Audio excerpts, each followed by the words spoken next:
Jour 1, je suis hype. Jour 2, je suis en dépression. Jour 3, je suis hype. Jour 4, je suis en dépression. Jour 5, je suis en dépression. Le souci, c'est qu'il me semble que tu ne sais pas prendre soin de toi, et donc tu ne sais pas économiser tes ressources. Plus on est dissocié de soi, plus on est coupé de soi, plus on peut se maltraiter et donc tirer sur la corde pendant longtemps. Quand tu aimes vraiment les choses, t'as pas besoin de te forcer. Et si jamais t'aimes vraiment ce que tu fais, mais que t'as besoin de te forcer pour le faire, alors c'est qu'il y a un problème d'énergie, et ça veut dire que tu t'es cramé. Parce que quand tu t'es cramé, même ce que t'adores faire, t'as plus la volonté de le faire. Vouloir griller les étapes, ça fait vraiment plaisir à l'ego, mais c'est souvent pas du tout ce dont t'as besoin. La plus grosse prise de conscience que j'ai eue, c'est quand tu m'as pris en consulting et quand tu m'as dit, Je t'ai proposé qu'on fasse cet appel parce que j'ai vu passer un de tes tweets il y a 2, 3 jours où tu disais que, tu disais quoi d'ailleurs? Profites-en pour te présenter en 2 minutes. alors, Qu'est-ce que tu es dans la vie et qu'est-ce que tu fais là, Sacha? je m'appelle Sacha, je suis quelqu'un qui a beaucoup d'ambition. J'ai beaucoup de projets, je veux faire beaucoup de choses. Entreprendre, pour moi, c'est une manière de le faire. Aujourd'hui, par exemple, je monte un média international, je monte ma marque sur différents aspects, j'accompagne des personnalités publiques dans tout ce qui est de l'ordre de la création de contenu aujourd'hui. Là, en l'occurrence, mon truc, c'est de développer ma marque parce que je pense que dès petit, j'ai eu des problèmes d'ego qui ont fait que tu as envie de t'imposer d'une certaine manière. Et moi, la manière dont je trouve le plus simple, c'est d'imposer ma marque, mon branding, mon truc. Là, par exemple, tu vois, je te montre. Tu vois, j'ai mon petit logo là, et moi, là, je vois ça, là, ça me fait trop plaisir. Là, je suis content. Je Voilà. comprends. Moi aussi, j'ai de l'ego. Bah, mec, tout le monde, je pense. Enfin, tout le monde. Faut pas Beaucoup s'en de gens. excuser, faut juste pas en devenir l'esclave. Exactement. Et du coup, voilà, je monte cette marque Empire à l'échelle mondiale aujourd'hui parce que c'est une échelle qui m'intéresse. Et ce pourquoi tu m'as proposé cet appel, c'est un tweet où je cite, je dis, les gars, j'ai un problème. Jour 1, je suis hype. Jour 2, je suis en dépression. Jour 3, je suis hype. Jour 4, je suis en dépression. Jour 5, je suis en dépression, etc. Donc, une Alors, instabilité. exactement. Pour remettre du contexte, Allons-y. selon nos diverses discussions, on Oui, parce arrive. que bon, ça fait 3 ans qu'on échange. Je pense qu'il y a des choses, ça t'a peut-être aidé à comprendre des choses depuis tout ce temps, à avancer dans ton propre processus d'introspection. Où est-ce que t'en es? En fait, t'es une personne qui a énormément. C'est assez ouf la capacité que tu as à voir une personne, comprendre ce qui ne va pas et lui donner le problème qu'elle a et lui dire ok, bah, dans 2 ans, tu en seras là parce que ça, parce que ça, parce que ça. La prophétie s'est réalisée. La prophétie s'est réalisée. En fait, il y a plein de choses que tu m'as dit de manière, selon moi, un peu trop alarmiste, mais qui en l'occurrence se sont avérées vraies. Et au fur et à mesure du temps, en fait, je trouve, au fur et à mesure de nos discussions, du temps, de l'introspection, etc., je trouve plein de réponses, tu vois. Et je pense que j'avais relativement toute une identité à reconstruire. En vrai, c'est ça, pour le coup, selon moi. Et tu vois, ce tweet résulte de une énorme période d'essais, erreurs, trucs. J'apprends à me connaître, je down, je remonte, etc. En fait, tout un processus qui est pas horrible à vivre parce que on le vit, donc dans tous les cas, c'est comme ça, tu vois. Euh, mais c'est un processus qui, en tout cas, ne m'amène pas à m'accomplir comme j'aimerais m'accomplir. Ça veut dire Euh, que ce processus fait que les choses ne se passent pas exactement comme tu l'aurais voulu, comme tu l'aurais prévu. Exactement, comme je l'aurais Tu voulu, sais que parce ça que porte une définition, ça. c'est quoi la définition? Ça s'appelle la définition de la vie. Ouais, c'est ça. Et de par mon profil, selon moi, plus j'ai de connaissances, plus j'ai d'informations, plus j'ai d'informations, plus je suis capable de la traiter, plus je suis capable de la traiter, plus j'ai juste. Et dans Hmm. ce sens-là, je me suis appris. Je me suis appris moi.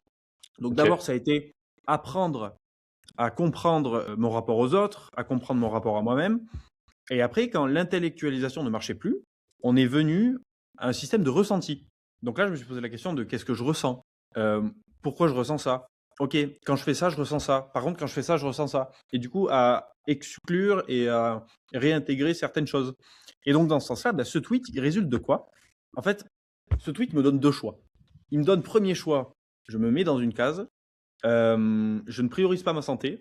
Mon seul objectif, c'est mon obsession. Tu vois. C'est soit je privilégie ma santé, soit je privilégie mon obsession. Et Pourquoi est-ce qu'il faudrait forcément choisir entre les deux? parce que, Pourquoi est-ce que la santé ne faciliterait pas la réalisation de l'obsession?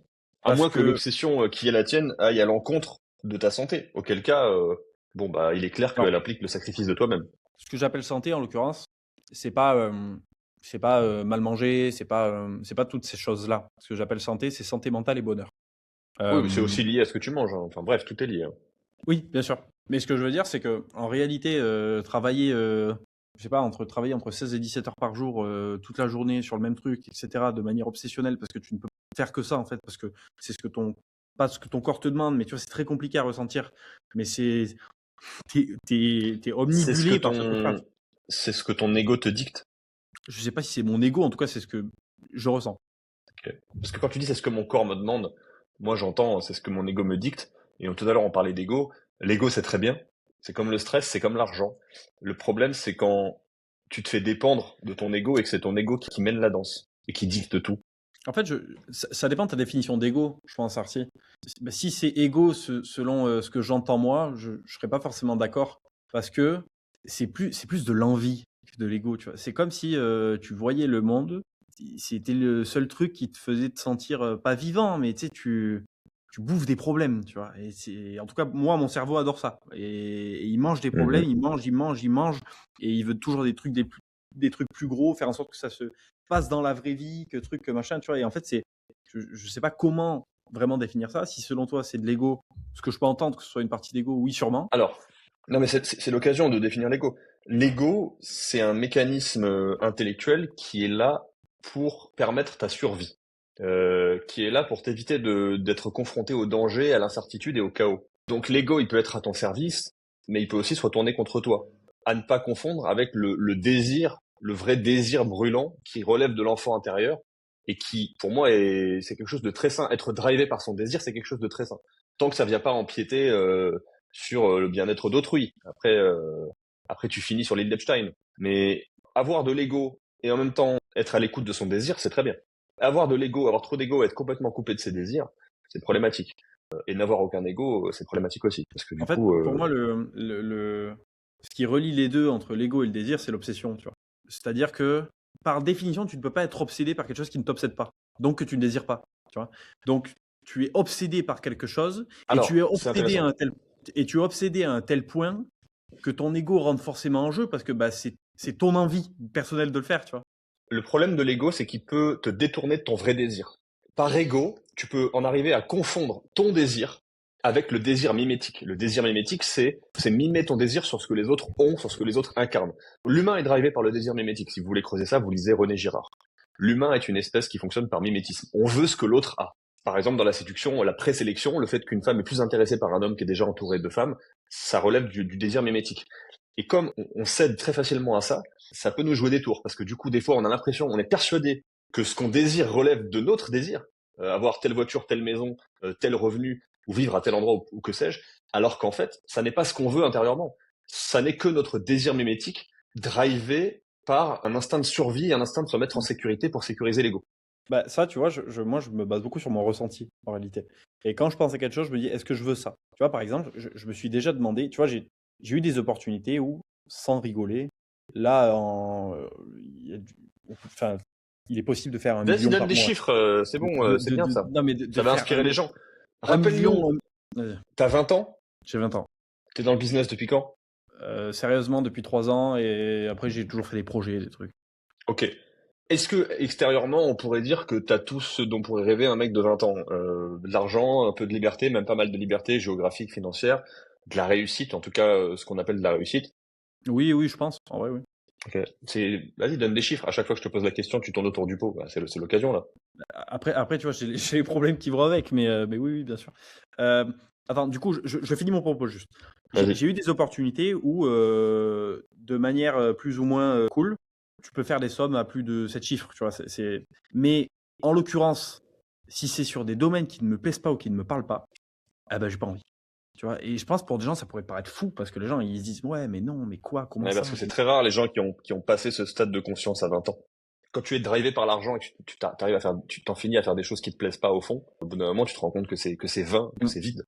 Mais c'est surtout que Donc c'est très bien d'avoir compris ça c'est un, jeune. c'est un refus de mon corps. C'est pas un mode je veux pas donc je me force quand même. En tout cas, je sais pas si c'est bon ou pas, mais j'ai toujours écouté mes ressentis profonds, Ton euh, instinct. mon instinct, voilà. L'intelligence des tripes. Exactement.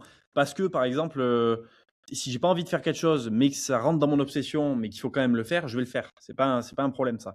Parce que dans tous les cas, je suis obsédé par le but final, quoi. Donc donc tu le fais. Mais si c'est un truc instinctivement dont je n'ai pas envie, et vraiment je ne veux pas dans la finalité, dans le début, dans ce que tu veux, eh ben, mon corps ne voudra pas.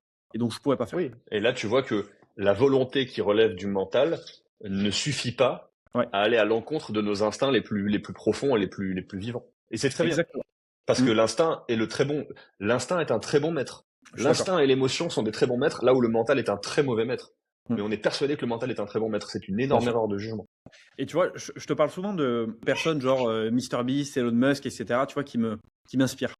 Ah ben, ces gens-là, je suis persuadé qu'à la base, il y a un instinct et une curiosité naturelle vers les sujets qu'ils sont en train de traiter actuellement. Tu vois. Et ils ne pourraient pas faire autrement.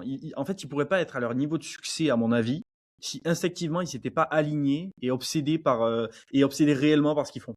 Pour moi, c'est pas possible. Je suis assez d'accord. Là où on se rejoint pas forcément, toi et moi, c'est que moi, je considère aujourd'hui que l'obsession ne doit pas impliquer le sacrifice de soi. L'obsession ne doit jamais être plus importante que l'estime que j'ai de moi-même. Si, pour réaliser mon obsession, pour atteindre l'objectif qui m'obsède, je dois me mettre entre parenthèses et me sacrifier, il en est hors de question. Ouais, je comprends. Ben oui, mais du coup, c'est un grand point de discorde. Mais après ça, je pense que c'est surtout deux conceptions de la vie qui sont radicalement différentes. Tu vois. Toi aussi, en vrai, tu as un âge plus avancé. On n'a pas du tout le même contexte de vie. Tu vois, c'est pas le. Certes. Mais en tout cas, quand on décide de faire passer son obsession avant soi-même, et qu'on le fait pendant des mois, voire des années, en général, moi, les conséquences que j'observe, que j'ai observées chez moi, que j'ai observées chez des clients, que j'ai observé chez des gens que j'ai eu en appel de vente, et je leur ai mis en pleine gueule, et bizarrement, ils sont pas revenus au R2, certains, parce que c'était trop douloureux, peut-être. Bah, les conséquences, c'est que tu expérimentes ce que moi j'appelle des signaux forts, que tu n'es pas aligné. Ces signaux forts, ça peut être des crises d'angoisse, ça peut être une anxiété extrême, ça peut être une instabilité émotionnelle extrême, des moods très variables. Par exemple, passer de l'euphorie à la déprime en quelques heures, voire en une journée. Ça peut être des acouphènes, ça peut être ce genre de trucs. C'est des signaux forts qui te disent tu n'es pas aligné, tu n'es pas à ta place, tu es en train de te sacrifier. Ouais, Après, la question c'est est-ce que tu acceptes de supporter ces contraintes? Exactement. Et je pense que je les accepte. Et la réponse que j'y trouve, là, mais en vrai, je la trouve tout fraîchement, tu vois. C'est des réflexions qui datent d'il y a 2 jours. Bah, selon moi, ma variable à moi pour faire en sorte d'accepter de plus en plus ce genre de truc-là, c'est d'être encore plus obsédé. Donc, c'est d'augmenter les doses de la même chose qui t'a mis dans une situation problématique. Bien sûr, parce que plus tu augmentes les doses, plus ça te permet de faire abstraction du reste. Pour moi, l'obsession que tu décris là, elle verse vers un excès d'ego et de déconnexion de soi et un manque de désir profond et d'écoute de soi. Si la seule solution que tu as trouvée, c'est de rajouter toujours plus d'obsession, bah, c'est que tu veux continuer dans la fuite de toi. Tu veux continuer à faire les choses sans toi, en n'étant pas t'es pas dans ton équipe là, en fait. Tu vois ce que je veux dire? Oui, mais parce que, alors oui, il faut que j'arrête de dire mais, parce qu'en vrai, juste je complète ma réflexion, tu vois. Le oui mais c'est intéressant, mais vas-y. Non, mais c'est que ce que tu dis en fait, ce que tu dis est vrai du moment où ma perception veut que ça soit vrai, tu vois. C'est ça qui est. En fait, tu peux avoir ta vérité comme je peux avoir la mienne, c'est ça qui est intéressant. Et dans ton sens, oui, carrément, mais parce que c'est un choix. Non, mais si c'est un choix et qu'il est assumé et que tu as conscience des conséquences, bah c'est très bien, t'es souverain. Moi, je préfère un individu souverain et responsable plutôt que quelqu'un qui est trop influençable et qui se laisse dicter ses comportements sans vraiment se poser la question de savoir si ça lui convient. Simplement, je pense que si la seule solution que tu vois aujourd'hui, c'est d'augmenter les doses de ce que tu penses être la solution, alors que moi, je pense que c'est la cause du problème, ce dont tu veux augmenter les doses, eh ben, je peux continuer à faire des prévisions sur ce que tu vas expérimenter dans les prochaines années. Pour toi, d'être obsédé, c'est la cause du problème? Non. Le problème, c'est pas l'obsession. C'est depuis quel espace est-ce que tu vis cette obsession? Est-ce que cette obsession est drivée par ton ego ou est-ce que cette obsession est drivée par un désir et une présence à toi-même et bah justement, le mot-clé, c'est le vrai désir. Et toi, je pense que cette obsession, elle est plus drivée par un ego. Ah ouais, pourquoi? Comment? Pourquoi? Qu'est-ce qui te fait dire que je suis drivé par l'ego? Ce qui me fait me penser que tu es drivé par l'ego, je rappelle, hein, l'ego, son rôle, c'est de te permettre de survivre, d'éviter les risques, d'éviter le danger et de te sentir en sécurité. Il y a besoin d'un surplus d'ego quand il y a un sentiment de sécurité intérieure qui n'est pas bien installé, quand il y a un manque d'apaisement du cœur. C'est très lié à la relation avec la mère. On va pas parler de ça aujourd'hui, mais j'ai pas besoin de te faire un dessin. Donc je pense que tu es drivé par l'ego parce que j'ai l'impression que tu fais les choses plus pour fuir ce qui te déplaît, ce qui peut t'effrayer ou te faire peur, plutôt que pour aller vers quelque chose qui relève du désir. Tu vois, quand on fait quelque chose, on le fait soit pour aller vers quelque chose, soit pour s'éloigner de quelque chose. Et donc, je dirais, quand on fait les choses, on le fait soit pour se rapprocher de son désir, soit pour s'éloigner de ce qui nous fait peur, pour s'éloigner du vide. Et j'ai l'impression que toi, tu fais plus les choses pour t'éloigner et pour fuir quelque chose. Je pense qu'il y a les deux, en fait. Il y a Je... toujours les deux, mais il y a une répartition différente. Ouais. Est-ce qu'il y a toujours les deux? Je pense que quand on a fait un gros travail d'introspection, un gros travail de thérapie, un gros travail de fond pour consolider ses fondations psychologiques, est-ce qu'on peut être à 100% drivé par le désir et ne plus du tout être dans l'ego? Je ne sais pas. Je sais même pas si c'est souhaitable. C'est pas forcément une fin Ah en non, mais soi. sinon, tu es. En fait, dans un monde capitaliste, ça ne marche pas d'être drivé seulement par le désir. Ah, je suis pas d'accord. Bah, Dans parce un que monde un mec du désir, en capitaliste, fait, c'est un artiste. pas forcément. Je pense que tu associes au désir quelque chose de pas assez rigoureux, de pas assez. Je pense que tu t'imagines que quelqu'un qui est drivé à 100% par le désir, c'est quelqu'un qui n'a pas de volonté, qui va arrêter à la moindre difficulté, qui va pas savoir faire preuve d'abnégation, qui va pas savoir supporter la douleur. C'est pas le Ouais, cas. ouais, c'est ce que je veux dire. C'est pas le cas. Tu peux être drivé par ton désir et pour autant supporter les épreuves, aller face à l'adversité, faire preuve de courage, faire des choses difficiles. Et selon moi, Artie, en fait, la réponse que j'ai trouvée aussi, c'est les circuits de dopamine. Et Ouais.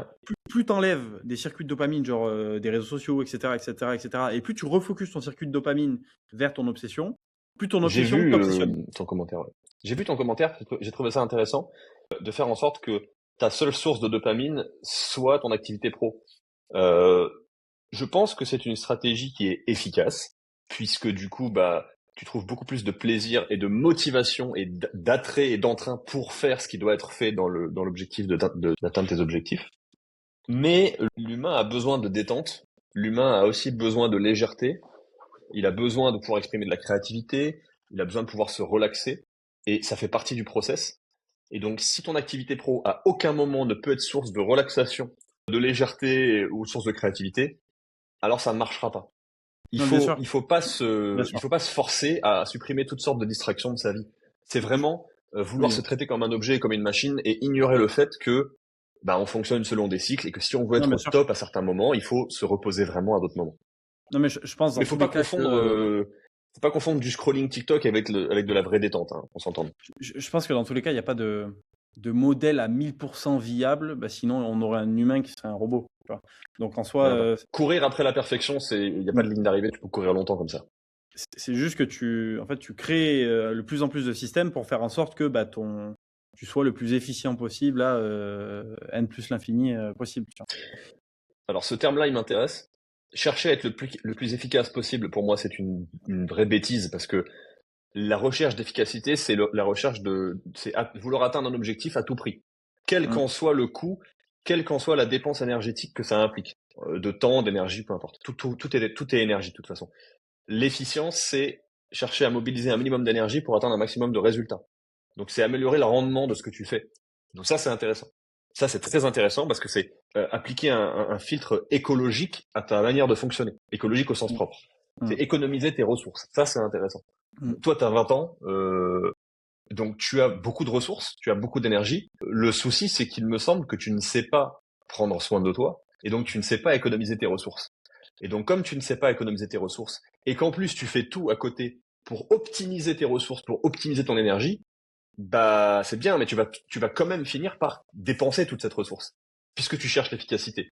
Enfin, puisque même si tu te racontes que tu cherches l'efficience, quand on a du mal à prendre soin de soi, à être à l'écoute de soi, on tend vers une recherche d'efficacité et on finit par dépenser toutes ses ressources et donc par se fatiguer et donc par être tellement sur le fil du rasoir que on a des phases de down, des phases d'euphorie, des phases de déprime. Les phases de déprime, elles racontent quelque chose. Elles t'envoient juste le signal qui dit là, tu as besoin de te reposer et là aujourd'hui, tu peux pas te permettre d'être euphorique parce que si tu es euphorique tous les jours, tu vas dépenser le peu d'énergie qui te reste. Ouais, je comprends. Je comprends et je pense que En tu as fait, raison. le système complexe que tu es en tant qu'humain, avec sa petite unité centrale là-haut qui s'appelle le mental, le système nerveux central, ce système complexe, il a une quantité d'énergie, il est capable de transformer de l'énergie sous une forme que tu peux utiliser pour performer cognitivement et physiquement à partir de ce que tu consommes comme aliment, de ce que tu respires, etc. Et une fois que l'énergie vient à manquer et qu'il y a plus beaucoup de stock et qu'il faut économiser l'énergie, c'est pas parce que tu décides que tu dois performer, être productif et continuer d'être productif que tu vas pouvoir le faire. C'est pas l'ego à ce moment-là qui décide. C'est pas suffisant. S'il y a plus de ressources, il y aura pas de dépenses d'énergie possible. C'est pas comme la France qui peut s'endetter. Tu vois, Ouais. la France s'endette depuis 50 ans. Elle vit à crédit depuis 50 ans. Elle creuse sa dette financière et donc sa dette énergétique. À l'arrivée, il y a un mur. On va pas tarder à se le prendre. Toi, en tant qu'individu, c'est pareil. Sauf que en France, on peut s'endetter parce que on peut faire venir de l'énergie de l'extérieur du système. On peut faire venir des immigrés, on peut presser les citrons des gens pour les faire bosser toujours plus. Bref, ça marche jusqu'à un certain point. Toi, en tant qu'individu, tes ressources sont limitées. Et à moins que tu puisses, par exemple, déléguer à plein de gens, utiliser l'énergie des autres pour arriver à ton but, et même ça, il y a des limites, et ben, il y a toujours un moment où tu te prends un mur. Oui, Et mais il c'est y a d'ailleurs toujours un ce que moment où font. ta dette énergétique devient trop grande et où il faut payer l'addition. J'ai deux questions. Ouais. Euh, Première question, comment ça se fait qu'il y a des gens, par exemple, moi j'ai l'exemple de l'ami à moi, il peut se forcer à faire ce qu'il veut, se forcer et dans sa nature, se discipliner bêtement sur les choses qu'il n'aime pas et dans sa nature, donc Mhm. il les fait. Un profil comme D'accord. moi, je vomis. Ouais. Bah écoute, t'as bien de la chance parce que tu n'es pas suffisamment coupé de toi-même pour accepter de te sacrifier à ce point. C'est une très bonne chose. Oui, mais il y a énormément de gens pour qui c'est le cas, tu vois. Il y a beaucoup plus de gens qui sont pas, qui sont comme mon ami que comme moi, tu vois. Mais parce qu'il y a beaucoup plus de gens qui n'ont aucune estime d'eux-mêmes Est-ce que tu et penses que qui c'est n'ont l'estime appris, d'eux-mêmes ou est-ce que c'est, tu penses, c'est du, ils ne se ressentent pas ou est-ce qu'on les a plutôt, c'est lié, comment c'est lié. dire, ouais. Plus on est dissocié de soi, plus on est coupé de soi, plus on peut se maltraiter et donc tirer sur la corde pendant longtemps. Des sociétés entières se sont fondées là-dessus, sur la capacité des gens à se traiter, à mal se traiter, à se traiter comme des objets, parce qu'ils étaient complètement dissociés d'eux-mêmes. Toi, t'as quand même un minimum d'estime de toi, d'écoute de toi et de respect de toi-même pour ne pas te forcer à faire des trucs que t'aimes pas. Alors peut-être que depuis ton point d'observateur, tu trouves ça génial et t'adorerais être comme ça parce que ça te permet d'atteindre tes objectifs. Ce que tu vois pas, c'est le coût de ça. C'est le coût que ton pote il paye. Et ce coût, il ne le voit peut-être même pas lui-même. Je sais pas quel âge il a, mais je peux te dire, il paye un certain prix et un jour la vie va lui présenter l'addition. Non, c'est parce que, tu vois, tu disais au début, un gars comme Musk ou un gars comme MrBeast ou etc., etc., on s'en fout des exemples, c'est des mecs qui sont coupés d'eux-mêmes. Et moi, je pense tout l'inverse. Je pense que, en fait, je ne vois pas comment tu peux être obsédé à tel point par quelque chose. Au-delà de ça, au-delà des preuves d'interview où il y a des trucs en mode je souffre, etc., c'est extrêmement dur, etc. Ok. Ces gens-là ne se coupent pas d'eux-mêmes, tu vois, selon moi. Alors, c'est intéressant. Tu viens de me faire penser à un truc. L'obsession. L'obsession, elle peut relever du mental, de l'ego, elle peut relever de l'émotionnel, du besoin d'entrer en lien, ou de l'instinctif, du besoin de conquête, du besoin de se reproduire. Euh, je pense qu'une obsession saine, c'est une obsession qui vient des tripes et du cœur. Être obsédé par le fait d'entrer en relation avec les gens, de nouer des relations avec les gens. Être obsédé par le fait de conquérir et de se reproduire. Bon, ça s'appelle l'instinct de survie. C'est plutôt une bonne chose. Même si les trois quarts des Français s'en sont complètement coupés, malheureusement pour eux. Heureusement pour nous, ça fait moins de concurrence. Mais l'obsession dont tu parles là, à mon avis, qui s'exprime beaucoup chez des mecs comme Musk ou comme MrBeast, à mon avis, elle relève surtout du mental. Et le mental est très fort pour nous couper de nos vrais désirs, de nos vrais besoins. Et donc, quand l'obsession vient du mental, elle peut se porter sur des choses complètement vaines. Par exemple, être obsédé par faire 100 000 euros par mois, c'est une obsession qui relève du mental et de l'ego. C'est pas une obsession qui relève de l'instinct de survie. Tu me diras, si, oui, ok, l'instinct de survie, gagner de l'argent, subvenir à ses besoins, machin, ok, il y a un lien. Mais tu vois ce que je veux dire? Quand l'obsession, elle relève du mental, bah, il y a des chances qu'on puisse être obsédé en étant coupé de soi. Quand je dis coupé de soi, je veux dire surtout coupé de ses émotions et coupé de son instinct, coupé de ses sensations. Et les gens qui sont coupés du corps et coupés des émotions, bah, ils surinvestissent le mental. Et donc, ils peuvent être obsédés par ce qu'ils font. Mais en général, qu'est-ce qui les obsède? Je pense pas, parce que c'est des mecs qui sont hyper lunatiques, je te jure. C'est des mecs qui sont dans des. C'est ce même truc de pic de hype de fou et on retourne en dépression. Et pic de hype de fou et on retourne en dépression. Et ce qui les fait Mais du coup, tenir, selon moi, c'est ah, cette surobsession de bah, c'est ce que je veux. Tu vois? Et pour moi, en fait, tu peux pas faire 10 cycles au bas, être qu'au mental. Enfin, c'est pas viable, je te jure. Selon moi, après, c'est mon point de vue, tu vois. qu'est-ce qui n'est pas viable? Je suis persuadé que chez des gens comme ça vient des tripes. Et c'est renforcé par du mental. Oui, ce dont ils sont coupés, c'est les émotions, souvent. Moi, j'ai de l'instinctif et du mental. Donc je comprends ça. Toi aussi, je pense. Oui, je pense aussi. Toi, s'il y a bien quelque chose dont t'es coupé, c'est les émotions. Ouais, je Toi, pense t'as aussi. un mental suractif et un instinctif qui tourne bien. Moi, j'ai un instinctif suractif et un mental qui tourne bien. Hmm. Ouais. Et ma deuxième question. C'est d'ailleurs ce qui Ah, peut vas-y. entraîner, attends, juste je fais un minute dessus, ce genre de configuration. Quand on est coupé des émotions, qu'on a du mental et de l'instinct, et qu'on est obsédé, alors on peut tomber dans le piège qui consiste à sacrifier l'autre. À sacrifier l'autre pour nous réussir. Parce que comme on réprime l'émotionnel, comme on est coupé de l'émotionnel et qu'on se rend pas compte du mal qu'on fait aux autres, parce que entrer en relation avec les gens, on en a rien à foutre, on ne ressent pas, eh ben on peut facilement sacrifier l'autre pour nous atteindre nos objectifs et nourrir notre obsession et notre ego. Ouais. Ça c'est le grand piège. Parce que moi je travaille beaucoup avec des gens qui se sacrifient eux-mêmes, parce qu'ils sont tout le temps en train de se faire passer après les autres. Mais il y a des gens, c'est l'inverse. Il y a des gens, ils se font toujours passer en premier et ils sacrifient toujours l'autre. Beaucoup de gens qui ont beaucoup de pouvoir aujourd'hui, qui sont dans des positions de dominance hiérarchique, sont des gens qui sacrifient leur prochain, à leur En vrai, profit. quasi tous. En vrai, Bien sûr. Est-ce que c'est souhaitable d'en arriver là? Bah, ça dépend si tu as une colonne vertébrale et une éthique. C'est ça qui va orienter ta réponse. ouais. Si t'as aucune race et que t'en as rien à foutre, ok, ça vaut le coup de sacrifier l'autre si ça permet de réussir et d'atteindre tous les objectifs. Moi, personnellement, ça me convient pas. Ouais, je pense que ça Mais dépend des je connais gens. des gens, enfin, je connais des gens, ça leur convient, et je fais en sorte de rester relativement éloigné d'eux parce que j'ai pas envie d'entrer en relation avec eux. Ou j'ai Bien pas sûr. envie de nourrir une relation de proximité avec eux. Bien sûr. Du coup, J'ai je ma t'ai deuxième coupé, question. t'allais dire quoi? Alors attends, ma deuxième question, c'était. Oui. Encore une fois, les mêmes exemples que je t'ai donnés, et au-delà de ça, en fait, là, je parle beaucoup plus de moi et je parle beaucoup plus du vrai rôle de chef d'entreprise, selon moi. Pour moi, un chef d'entreprise, tu sais, t'as souvent entendu, t'as une voiture, c'est soit t'es le conducteur, soit t'es le mécanicien. Mhm. Et au fur et à mesure de mes réflexions, moi, j'en viens à me dire que mon rôle, et en plus, c'est ouf parce que c'est le nom de mon MBTI, mec. Et c'est ça qui est ouf. Mon rôle, c'est d'être un architecte, mec. C'est- INTJ? Ouais, ouais, enfin, INTJ, ça veut dire architecte, je crois. On Euh, s'en branle de l'adjectif. Ce qui compte dans l'INTJ, c'est les fonctions cognitives. oui, N-I-T-E, NITE, SE, SE, N-I-T-E, S, F-I-S-E. FISE. C'est intéressant parce que FI, troisième fonction, elle se développe dans la vingtaine. FI, c'est comment est-ce que je me sens. Donc c'est intéressant si tu commences à te demander comment tu te sens, tu vas voir que dans les prochaines années, ça va se développer de plus en plus. Ouais. Euh, et dans ce sens-là, pour le coup, un architecte, lui, ce qu'il fait, c'est il voit un plan. En fait, toute logique est externalisée. Tu vois, c'est comme si, au lieu d'être je sais pas, t'as quatre coins, tu vois.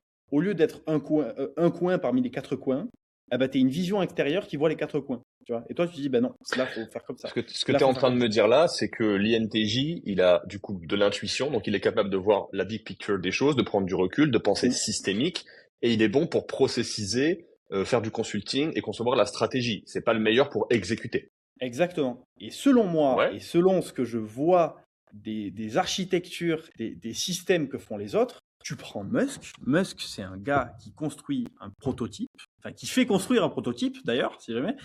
Euh, c'est souvent lui qui dit j'aime bien construire l'usine qui construit les produits. J'aime bien construire le produit qui construit les produits. Mais parce que pour moi, il n'y a pas plus entrepreneurial que cette phrase-là. Parce qu'en réalité, le rôle d'un gars qui entreprend, c'est pas d'être, selon moi encore une fois, c'est pas d'être in son truc. Ou du moins, si tu veux scale sans que tu sois le goulot d'étranglement en fait. Il faut pas que tu sois un goulot d'étranglement pour quoi que ce soit. Et donc en créant des systèmes qui ne dépendent pas de toi et en les optimisant, eh ben, c'est ce que tu deviens. Et bah, du coup, je sais plus pourquoi je voulais te dire ça. Ce que tu m'as dit, c'est que tu m'as dit, oui, tu vas pouvoir externaliser, par exemple, externaliser tes problèmes en déléguant. On parlait d'obsession. Tu vois. Et tu me disais, tu pourras externaliser tes problèmes, par exemple, en déléguant avec des autres, mais ça aussi, ça a ses limites. Ouais.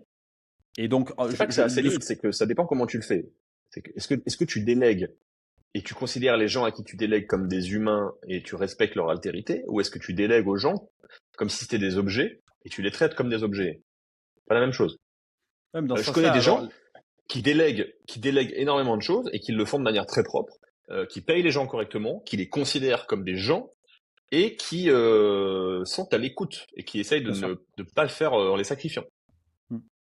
Dans ce cas-là, alors, la position fondamentale à avoir, pour quelqu'un comme moi qui est obsédé, c'est d'avoir juste une position extérieure et enfin, en fait, c'est une position qui selon moi, m'énergise. Tu vois ce que je veux dire?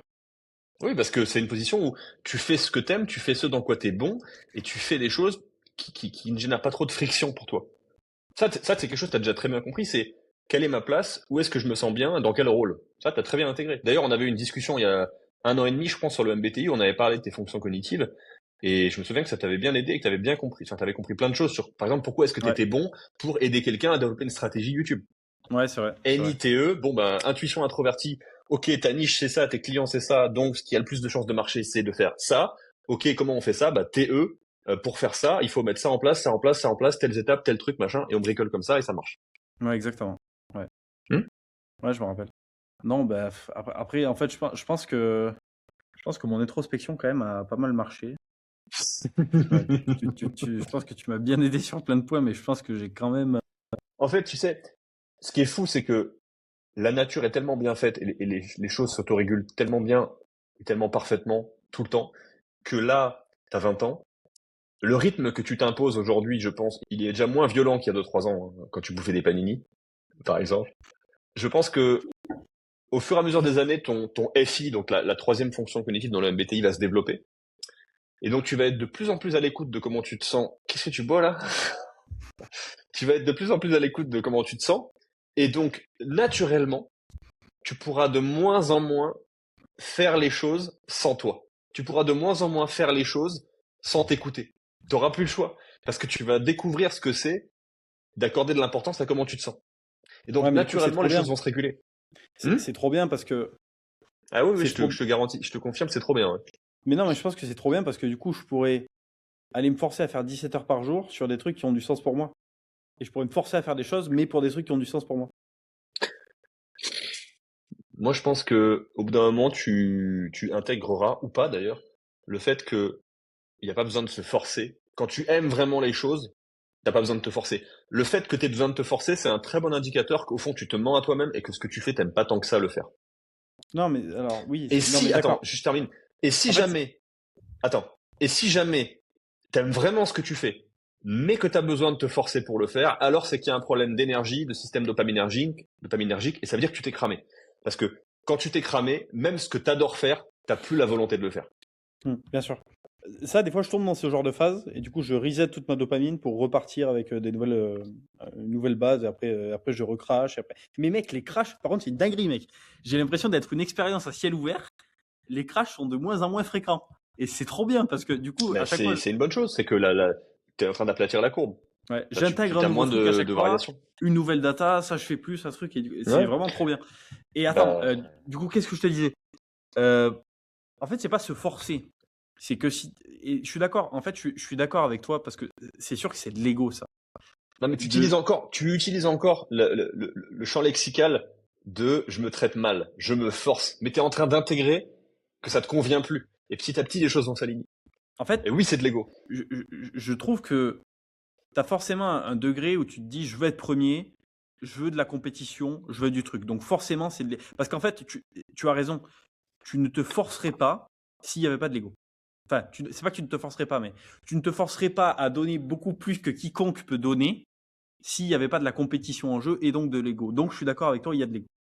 Je pense que par exemple, moi je peux, imaginons, je veux avoir la plus grande chaîne YouTube au monde, ben, c'est ma volonté intérieure, mais le fait que juste ben, cette obsession fondamentale de faire plus de vidéos, toujours mieux, toujours ce truc, etc., ben, tu rentres quand même dans une logique de si c'est pas compéter avec les autres, c'est compéter avec toi-même. Tu vois. Alors, ça, c'est intéressant, parce que le dev perso, là, qui te dit, oui, la seule compétition dans la vie, c'est avec toi-même. Ça dit texto, tu es ton propre ennemi et tu dois être en guerre contre toi-même. C'est la pire des choses à faire. C'est le meilleur moyen de finir épuisé, en dépression et en burn-out. Et pour moi, le bon chemin, c'est de commencer par se réconcilier avec soi. Et c'est le seul moyen de faire les choses en étant aligné et sans s'épuiser. Donc vraiment, cette phrase de je suis en guerre contre moi-même, être la meilleure version de moi-même, mon seul ennemi c'est moi-même, c'est de la merde, putain, c'est tellement de la merde. Mais il faut le vivre pour le comprendre. Parce que les gens ont tellement du mal à apprendre des erreurs des Ouais. autres. Moi, le premier. J'aime- Hein. J'aimerais bien avoir ton point de vue sur un truc. Mhm. Imaginons demain, je suis un enfant là, comme ça et j'ai hyper peur de la mort. Tu vois, j'ai vu mon grand-père mourir, Ouais. grosse dinguerie. Et du coup, je me fixe pour mission de vie de me dire que moi vivant, l'immortalité naîtra. Ce que je pense, c'est que ce gars-là, les 17 heures par jour, s'il est vraiment obsédé par le truc, il est pas ça, mec. Oui, mais Donc c'est un là, très je bon exemple demande. parce que ça confirme ce que j'ai dit tout à l'heure. Là, en l'occurrence, on parle d'une obsession qui est nourrie par un vide, par une peur, par un traumatisme. Il a perdu son grand-père, ça l'a traumatisé, et il se jure que toute sa vie, il poursuivra cette mission et cette obsession, et ce sera plus important que lui-même. Ce sera plus important d'atteindre son objectif que d'être en bonne santé et de ne pas se sacrifier. Ok, Ouais. c'est un choix, mais ça implique le sacrifice de soi. Voilà. Donc en Oui. fait, Ok. ça coûte cher. Mais donc c'est drivé par l'ego, selon toi. Et c'est là où moi je te Oui, dis que non. Parce que pour moi, c'est pas drivé par l'ego, c'est drivé par une peur, un truc extérieur. Qui a c'est drivé affecté par un son ego ego? malsain. Un ego malsain, je dirais. Parce que si, je dirais que c'est drivé par un ego malsain. C'est un très bon exemple qui illustre bien ce qu'on disait tout à l'heure. Ok. Donc en fait, la question c'est, est-ce que mon obsession a plus de valeur que moi-même? Est-ce que le trade est bon? Si j'ai de l'estime de moi-même, et que donc je m'attribue beaucoup de valeur, et que cette valeur que je m'attribue, elle est supérieure à la valeur que ça a d'atteindre mon objectif, alors, bah, il est hors de question que je me sacrifie pour atteindre l'objectif, parce que je perds au change. Si, à l'inverse, la valeur que ça a d'atteindre cet objectif est supérieure à la valeur que je m'attribue, et qu'on me dit, tu peux atteindre cet objectif en te sacrifiant, bah, je me dis, bah, c'est bon, j'y vais. Ça me coûte moins cher que ce que je gagne, donc je me sacrifie, ok. Et ben ça s'appelle un manque d'estime de soi. Ouais, non, mais j'entends. Après, il suffit juste de savoir si tu l'acceptes ou pas, quoi. C'est ça. Et après, souvent, l'estime de soi, elle est mal comprise parce que l'estime de soi, elle est pas conditionnelle. Elle n'est pas conditionnée par le regard des autres, par la validation extérieure, par je ne sais quoi. C'est intrinsèque. C'est ça la vraie estime de soi. C'est est-ce que je m'aime suffisamment? Est-ce que je m'attribue beaucoup de valeur? Point. Moi, je Eh ben, m'aime. justement, c'est parce que tu t'aimes que t'es pas capable de faire comme ton pote là, qui est capable de se forcer tout dur à faire des trucs qu'il aime pas et capable de se sacrifier en permanence. Bah, ton pote, je pense qu'il ne s'aime pas. Et c'est le cas d'énormément des mecs qui vont écouter cette vidéo, qui traînent sur Twitter, qui traînent dans les sphères business en ligne, infopreneur, tout ça. C'est rempli de mecs qui n'ont aucune estime d'eux-mêmes et qui sont prêts à se sacrifier pour obtenir un tout petit peu de validation extérieure, un tout petit peu d'argent, un tout petit peu de prestige, un tout petit peu de pouvoir, peu importe. Ok. Et c'est Donc terrible. là, factuellement, en 3 points, comment comment t'aiderais quelqu'un à faire les 3 changements là, que s'il les fait dès demain, déjà il voit il va voir une dinguerie. Il va se dire mais tout a changé là en 3 trucs, alors c'est quoi ce dinguerie, quoi? Je lui dirais, j'entends ta volonté de toute puissance, et j'entends ta volonté de vouloir avoir tout de suite et de griller toutes les étapes. Moi aussi, j'ai vécu ça. Malheureusement, ça ne fonctionne pas. Et donc, et donc, euh, bah, et donc, je vais pas répondre à ta question. Yes, C'est yes, c'est pas yes. quelque chose il y a pas de technique, il y a pas de méthode. C'est quelque chose qui prend du temps pour être intégré, déjà pour être compris, pour être ressenti, pour être intégré et pour être vécu. Ok. Et c'est pour ça que ce que j'essaie de transmettre, je le fais pas à travers de la formation en ligne ou des vidéos YouTube. Pour moi, c'est juste la surface. Je le fais par de l'accompagnement. Je le fais par du one-to-one. Parce qu'il y a que comme ça que tu peux prendre en compte la subjectivité du mec en face et que tu peux travailler, prendre le temps pour qu'il puisse intégrer les choses. Hmm. Je sais que c'est absolument pas du tout ce que les gens ont envie d'entendre, mais malheureusement, c'est la réalité. J'ai quand même envie de te donner un sucre pour répondre à ta question, mais je dirais, moi, ce qui m'a provoqué un tel déclic qu'il y a eu un avant-après sur une période aussi courte que 24 heures, c'est le jour où j'ai fait ma première séance de thérapie, de vraie thérapie émotionnelle. Parce que moi, comme toi, je suis coupé des émotions. Donc c'est là que j'ai le plus de difficultés, c'est là que j'ai le plus d'inconfort, mais c'est là que j'ai le plus besoin. Donc c'est là qu'il y a le plus d'amélioration et de changement en perspective. Quelqu'un qui a du mental, qui a de l'émotionnel, mais qui est coupé des sensations, qui est coupé du corps, eh ben je pense que pour lui, ce serait plutôt un travail sur le corps, un travail thérapeutique basé sur le corps, sur le ressenti, sur la posture. Par exemple, travailler son diaphragme, travailler son transverse, son périnée, sa colonne vertébrale pour relâcher des tensions. Eh ben, cette personne-là, je pense qu'elle pourrait avoir un énorme avant-après sur 24 heures. Mais pour Hmm. quelqu'un comme toi et moi, c'est plutôt un travail sur l'émotionnel. Moi, je Et pense que ça passe par de la thérapie. la plus grosse prise de conscience que j'ai eue, c'est quand tu m'as pris en consulting et quand tu m'as dit, apprends à pas à ressentir, mais à te ressentir, à savoir ce que tu veux.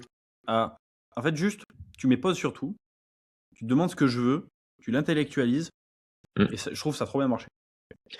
Bah, ça fait plaisir à entendre, parce que c'est vrai qu'aujourd'hui, comme on est bombardé et surstimulé en permanence, et qu'on est tout le temps soumis au désir mimétique, on prend plus le temps, on n'a plus le luxe de pouvoir juste se demander, de se poser avec soi-même et essayer de ressentir ce dont on a besoin, ce dont on a envie. Même moi, je tombe dans le piège. Je me dis, putain, en vrai, j'aimerais bien me prendre un chalet à la montagne et aller à la pêche. Et là, j'ouvre Instagram, je vois Chingiz avec une Audi S8 stage 2 de 890 chevaux et j'en veux une, tu vois. Ouais, bien sûr. Bien sûr que j'en veux une. Mais en fait, c'est pas du tout ce dont j'ai besoin. C'est juste Ouais. que j'ai envie d'avoir le phallus, j'ai envie d'avoir la plus grosse pour que ma voiture elle fasse beaucoup de bruit et que je puisse me sentir tout puissant. Ouais, c'est normal. Ouais, carrément. Est-ce que c'est ce dont j'ai besoin? Je sais pas. Est-ce que j'ai envie de payer 80 000 euros de malus écologique à ces fils de pute de communistes? Bah non, j'ai pas envie, non. Et j'en ai encore moins besoin. 15h30. Bah écoute, ouverture des marchés américains. C'est la guerre. Le pétrole monte. Les indices baissent. Ah là là, mec, ils ont fumé Dubaï, je suis dégoûté, frère. Fais juste une petite conclusion, comme ça on coupe l'enregistrement. Vas-y. Non, bah écoute, je suis content de voir que ça avance. J'espère que ça pourra parler à certains des gars qui regardent cette vidéo. Si vous voulez en parler avec moi, il y a un seul lien dans la bio, c'est toujours le même. Vous faites le petit quiz Adomeos, la diagnostic Adomeos, ça va vous montrer à quel point vous mentez à vous-même. Ça va un peu vous mettre face à la réalité. D'ailleurs, je t'invite à le faire toi aussi, à tester, pour voir le résultat et pour que tu me fasses un retour sur le funnel. Ça vous proposera de regarder une petite vidéo de 20 minutes dans laquelle j'explique à qui ça s'adresse, ce qu'on fait, comment est-ce qu'on travaille, sur quel sujet on travaille et dans quel, comment est-ce qu'on délivre ce qu'on fait, sous quel format. Je parle un peu de moi aussi, de mon parcours. Je parle un peu de Timothée et de son parcours aussi. Ça dure une vingtaine de minutes. Ça vous aidera à comprendre tout de suite si c'est fait pour vous ou pas. Et puis, si vous voulez réserver un call, bah, vous réservez un call. Vrai, c'est fluide. Vous serez guidé. Voilà. J'espère que ça t'aura aidé, mec. Bah, le retour d'XP, c'est que, en vrai, ça m'a trop aidé, mec. En fait, ce qui est trop Ça bien, fait c'est plaisir. d'avoir un gars qui regarde et qui te dit, bah, en gros, tu es ça, tu es cette personne, parce que je t'ai raconté ma vie, truc machin, donc tu comprends. Et au moins, en fait, ça permet d'aller plus vite, en vrai. Bah, je pense que toi, ça te fait grave plaisir d'aller plus vite parce que c'est ce que tu veux. Ouais. Mais il faut pas non plus que je t'aide trop parce qu'il faut pas que tu ailles trop vite. Ouais, bien sûr. Parce que si tu vas trop vite, tu vas te cramer les ailes et tu vas pas pouvoir digérer les leçons que la vie a besoin de te faire digérer. Carrément. Et c'est pour ça, on en revient à ce que tu m'as dit tout à l'heure, vouloir griller les étapes, ça fait vraiment plaisir à l'ego. Ça nourrit ton sentiment de toute puissance et ton besoin de toute puissance, mais c'est souvent pas du tout ce dont tu as besoin. Ouais. Ça fait chier, hein, d'être castré par la vie comme ça.